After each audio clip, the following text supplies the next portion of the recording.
about a jumbo loan, because we do have, you know, clients that either want to retire down here, they want a beach home down here, absolutely. and, you know, it's more the luxury home division. So tell us about a jumbo loan. So jumbo loans are normal loans. They're just over the conforming loan limit, which when I first got into this business, the conforming loan limit was like $417,000. Right. Now they just raised it like $730,000, somewhere around there. So it's almost double where it was when I started in the business. So now, let's say someone buys a $900,000 house with 20% down, they're in a conforming loan limit. They're not a jumbo anymore. They used to be a jumbo. Right.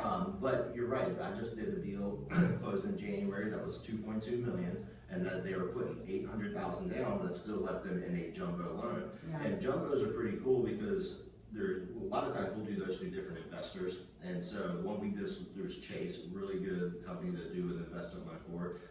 Only had to put, there are some that you only have to put 10% down, but this borrower had more money, so they're putting 25% down. And it was as easy and as smooth as any loan I've ever done. And so a lot of times people think jumbo loans are hard loans. Well, they sound hard. Yeah, but you're really still looking at the same thing.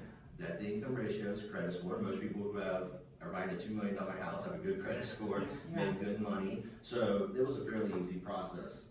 But I will say on some jumbos, we have some unique programs. So let's say they were buying a jumbo as an investment. Right. Because they wanted a house on Pawleys Island for $2.5 million, but they also wanted to make $200,000 a year in rental income off of it, like some of those do. So we have what's called a DSCR loan, and that's a debt service coverage ratio loan, which means we don't have to provide bank statements, we don't have to provide that. We're looking at your credit score, 25% down payment, and then will the rental income cover the monthly expenses? If so, you're good to go. Oh, wow. So that's big for self-employed people, people who have 8 different businesses. They got to provide all these tax documents on. Good credit score, 25% down, and the debt is covered by the service, the rental income coming in. You're good to go. And that's called what again? A DSCR loan.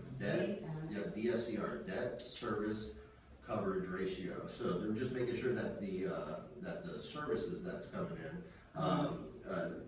the rentals can cover the debt, the obligation of it, and a lot of them here do. So I mean, you thinking that? Yes, they do. You thinking let's say a jumbo loan mortgage is $12,000 a month. Yeah. So that's $144,000 a year. Some of these ones on the ocean are getting $150,000, $200,000, $250,000 in rental income. So we do those a good bit because it's just an easier process for the investor who might have 20 other investment properties, and we show that on the tax return.